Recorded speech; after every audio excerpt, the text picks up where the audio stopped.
चुनाव महज हार जीत के आंकड़े नहीं होते। वो किसी भी इलाके की जमीन की आवाज होते हैं। वहां के लोगों की उम्मीदें, उनके डर और सबसे बढ़कर उनकी जरूरतें सब कुछ बयां कर देते हैं। तो आज हम ऊंचाहार विधानसभा के नतीजों को एक अलग नजरिए से देखेंगे, आंकड़ों के पीछे छिपे शासन के ब्लूप्रिंट को समझने के लिए। चलिए शुरू करते हैं। हमारा पूरा विश्लेषण उत्तर प्रदेश के ऊंचाहार पर आधारित है। आप कह सकते हैं कि ये क्षेत्र राज्य की जटिल राजनीतिक और सामाजिक जमीन का एक जीता जागता उदाहरण है। किसी भी रणनीति को बनाने से पहले यहां की मिट्टी और यहां के मिजाज को समझना सबसे पहला कदम है। तो हमारा सफर 5 पड़ावों से गुजरेगा। पहले हम ऊंचाहार की आत्मा को समझेंगे, फिर चुनावी जनादेश के आंकड़ों को डिकोड करेंगे, इसके बाद वोटर्स के फैसलों के पीछे की कहानी जानेंगे, फिर एक असरदार शासन का ब्लूप्रिंट तैयार करेंगे और आखिर में देखेंगे कि कैसे इस सोच को जमीन पर उतारा जा सकता है। तो चलिए पहले पड़ाव से शुरू करते हैं, ऊंचाहार की आत्मा। नंबर्स पर जाने से पहले ये समझना बेहद जरूरी है कि वहां के लोग कौन हैं, वो अपनी रोजमर्रा की जिंदगी में किन चीजों से जूझते हैं और उनकी प्राथमिकताएं क्या हैं। अब जरा ऊंचाहार के सामाजिक समीकरण को समझते हैं, ये बहुत जरूरी है।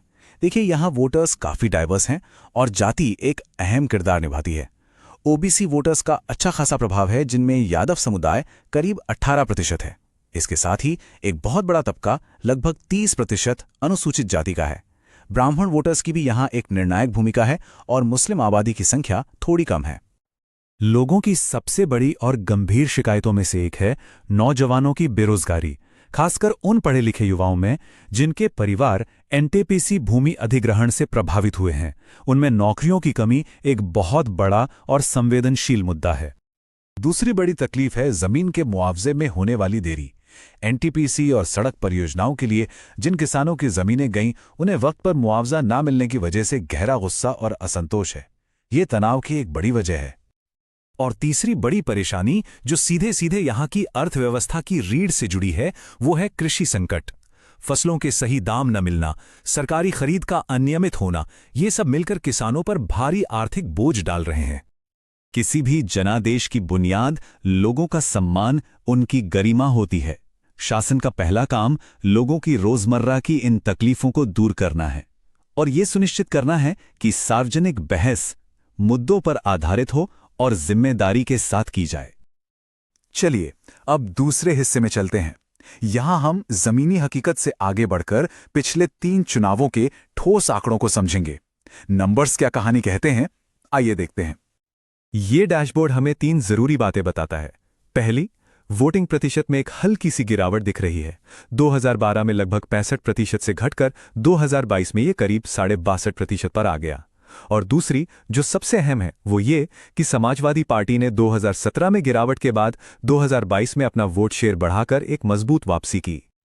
इस चार्ट को देखिए, ये साफ दिखाता है कि ऊंचाहार की लड़ाई हमेशा से 2 मुख्य पार्टियों के बीच रही है, एक बाइपोलर मुकाबला। पिछले दशक में वोट शेयर ऊपर नीचे जरूर हुआ, लेकिन जीत हार का अंतर हमेशा ही बहुत कम रहा है। यही चीज इस सीट को इतना दिलचस्प और चुनौतीपूर्ण बनाती है। सिर्फ 6,621 वोट, 2022 में जीत का मार्जिन बस इतना ही था। ये सिर्फ एक आंकड़ा नहीं है, ये वो बारीक लकीर है, वो भरोसे का पैमाना है जो ऊंचाहार में हार और जीत का फैसला करता है। अब हम विश्लेषण के दिल में उतर रहे हैं, तीसरे हिस्से में। यहां हम जमीनी शिकायतों और चुनावी आंकड़ों के बीच की कड़ियों को जोड़ेंगे, समझने की कोशिश करेंगे कि वोटर्स ने जो फैसला दिया उसके पीछे की असली वजह क्या थी। ऊंचाहार की राजनीति में सबसे बड़ा फैक्टर रहा दल बदल। समाजवादी पार्टी के टिकट पर 3 बार के विधायक मनोज पांडे का पाला बदलकर बीजेपी में जाना एक बहुत बड़ी घटना थी। इसने वोटर्स के मन में भरोसे का एक गहरा संकट पैदा कर दिया और पार्टी के प्रति वफादारी के समीकरणों को उलझा दिया। अगर समाजवादी पार्टी के नजरिए से देखें तो उनकी ताकत क्या है? एक मजबूत जमीनी नेटवर्क और पुराना कैडर। लेकिन कमजोरी, वो है दल बदल से लगा विश्वासघाती का दाग और बहुत कम मार्जिन से मिली जीत, जो बताती है कि समर्थन की जमीन कितनी नाजुक है। तो आगे का रास्ता कैसा है? मौके भी हैं और खतरे भी। मौका है बीजेपी के खिलाफ सत्ता विरोधी भावना को भुनाने का, एक नए ओबीसी या दलित चेहरे को आगे लाने का। वहीं खतरा है विपक्ष के मजबूत संसाधन और ध्रुवीकरण की राजनीति से, जो माहौल को बदल सकती है। ठीक है, अब तक हमने समस्या को समझा, उसकी पड़ताल की। अब बात करते हैं समाधान की। हमारा चौथा भाग एक साफ एक्शन ओरिएंटेड ब्लूप्रिंट पेश करता है।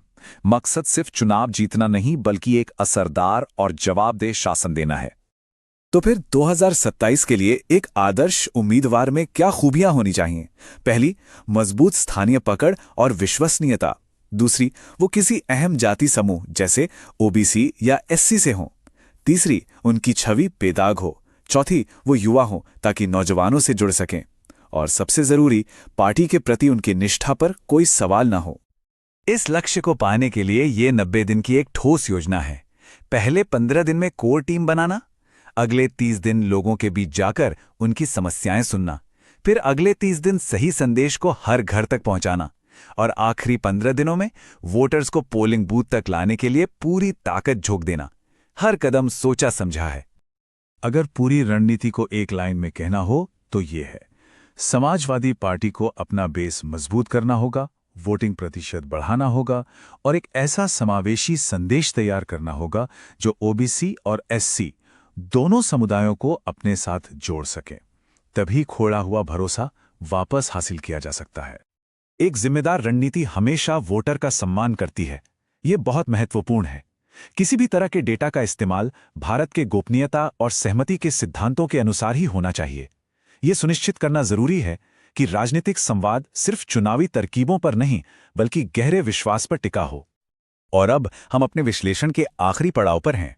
यहां हम अब तक की सारी अहम बातों को एक साथ पिरोएंगे, क्योंकि असली चुनौती सिर्फ विश्लेषण करना नहीं, बल्कि उस विश्लेषण को जमीन पर एक ठोस असर में बदलना है। रास्ता बिल्कुल साफ है। सवाल यह है कि क्या इस रास्ते पर चलने की इच्छा शक्ति है? हमेशा याद रखिए, डेटा और जीत के बीच का फासला सिर्फ और सिर्फ अनुशासित तरीके से काम करने से ही पूरा होता है। रणनीति कागज पर बनती है, लेकिन जीत जमीन पर हासिल की जाती है। अगर आप एक जन केंद्रित नेता बनना चाहते हैं और अपने निर्वाचन क्षेत्र का विकास करना चाहते हैं, तो blueprintstrategies.ai से संपर्क करें। हमारा ईमेल है mgr@blueprintstrategies.ai और फोन नंबर है 08042041602। हमारा लक्ष्य है राजनीति से परे एक उद्देश्य।